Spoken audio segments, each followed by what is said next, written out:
السلام علیکم ورحمۃ اللہ۔ آج کا یہ بیان شروع کرنے سے پہلے آپ سے صرف ایک سوال پوچھنا چاہتا ہوں۔ اللہ کے لیے سچ سچ اپنے دل میں جواب دیجیے گا، اگر آج رات آپ کو یہ پتہ چل جائے کہ آپ ایک ایسا کام کر رہے ہیں جس سے اللہ ناراض ہو رہا ہے، تو کیا آپ فوراً رک جائیں گے یا پھر کہیں گے کوئی بات نہیں، چلتا ہے؟ میرے بھائی، یہی وہ جگہ ہے جہاں ہمارا ایمان آزمایا جاتا ہے، اور آج کا موضوع بھی کچھ ایسا ہی ہے۔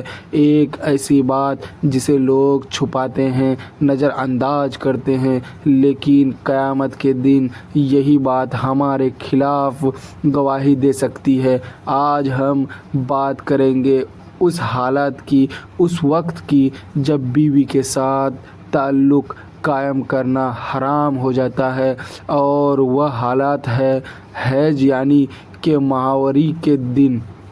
میرے عزیزو، اسلام نے نکاح کو پاکیزہ بنایا، میاں بیوی کے تعلق کو عبادت بنایا، لیکن اسی کے ساتھ حدود بھی مقرر کی، اور ان حدود کو توڑنا معمولی بات نہیں۔ قرآن مجید میں اللہ تعالیٰ صاف فرماتا ہے کہ یہ ناپاکی کی حالت میں اس لیے اس سے دور رہو یہاں تک کہ وہ پاک ہو جائے، یا اللہ کا حکم ہے۔ کوئی مولوی کی بات نہیں، کوئی رسم نہیں، بلکہ سیدھا قرآن کا حکم ہے۔ میرے بھائی، ذرا تصور کرو، ایک طرف اللہ کا حکم ہے اور دوسری طرف انسان کی خواہش۔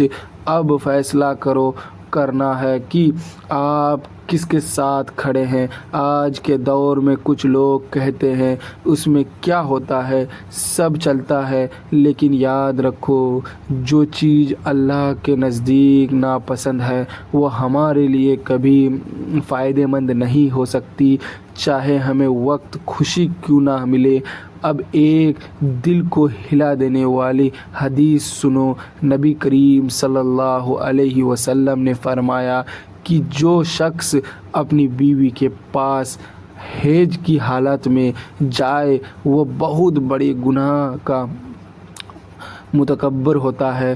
بعض روایت میں اس پر سخت وعد آئی ہے۔ میرے بھائی، یہ معمولی بات نہیں ہے، یہ ایسا گناہ ہے جسے لوگ چھوٹا سمجھ کر کرتے ہیں، لیکن اللہ کے نزدیک یہ بڑا ہو سکتا ہے۔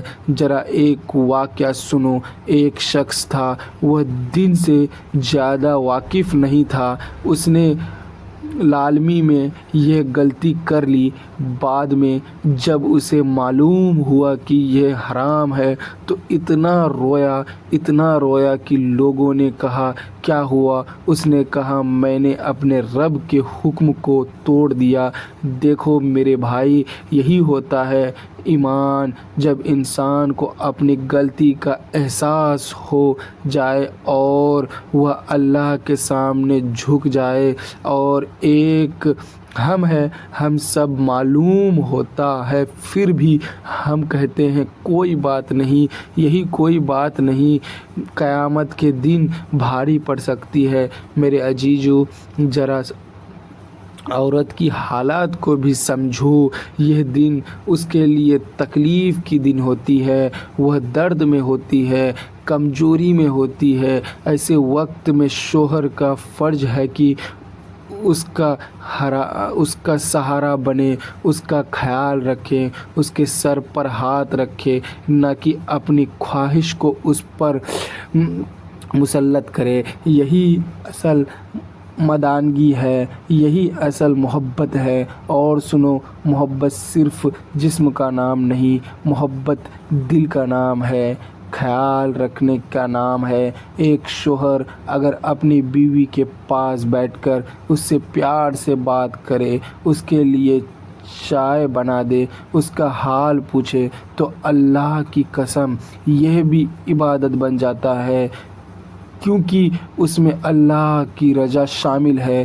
ذرا ایک خوبصورت منظر تصور کرو، ذرا رات کا وقت ہے، سب سو رہے ہیں، ایک شوہر اپنی بیوی کے پاس بیٹھا ہے، وہ تکلیف میں ہے اور وہ اس کا ہاتھ تھام کر کہتا ہے پریشان نہ ہو، میں ہوں نا میرے بھائی۔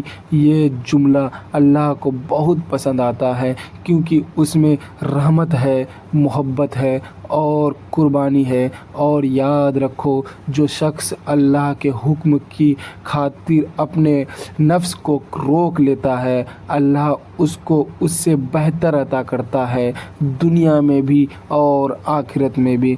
یا اللہ وعدہ ہے اور اللہ وعدہ خلافی نہیں کرتا۔ اب ذرا اپنے دل سے پوچھو، کیا ہم اللہ کو راضی کرنا چاہے یا صرف اپنی خواہش پوری کرنا چاہتے ہیں؟ اگر ہم نے اللہ کو چن لیا تو سمجھ لو کامیابی ہماری ہے، اور اگر ہم نے خواہش کو چن لیا تو نقصان ہمارا ہے۔ میرے بھائیوں اور بہنوں، دن مشکل نہیں ہے، ہم نے اسے مشکل بنا لیا ہے۔ اللہ نے جو حکم دیا ہے اس میں ہماری بھلائی ہے، ہماری پاکیزگی ہے، ہماری عزت ہے۔ اس لیے ہمیں چاہیے کہ ہم ان باتوں کو سنیں، سمجھیں اور اپنی زندگی میں نافذ کریں۔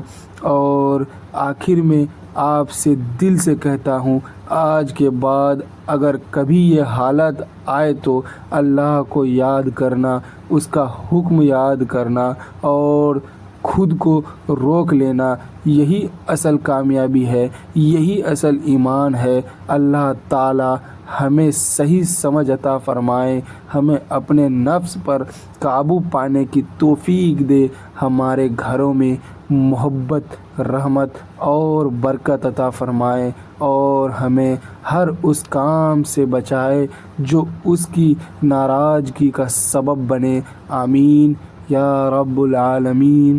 اگر آپ کو یہ بیان اچھا لگا ہو، دل کو لگا ہو، تو اسے ضرور شیئر کریں تاکہ کسی اور کی بھی اسلام ہو جائے، اور ایسے ہی ایمان افروز بیانات کے لیے چینل کو سبسکرائب کرنا نہ بھولیں۔ السلام علیکم ورحمۃ اللہ وبرکاتہ۔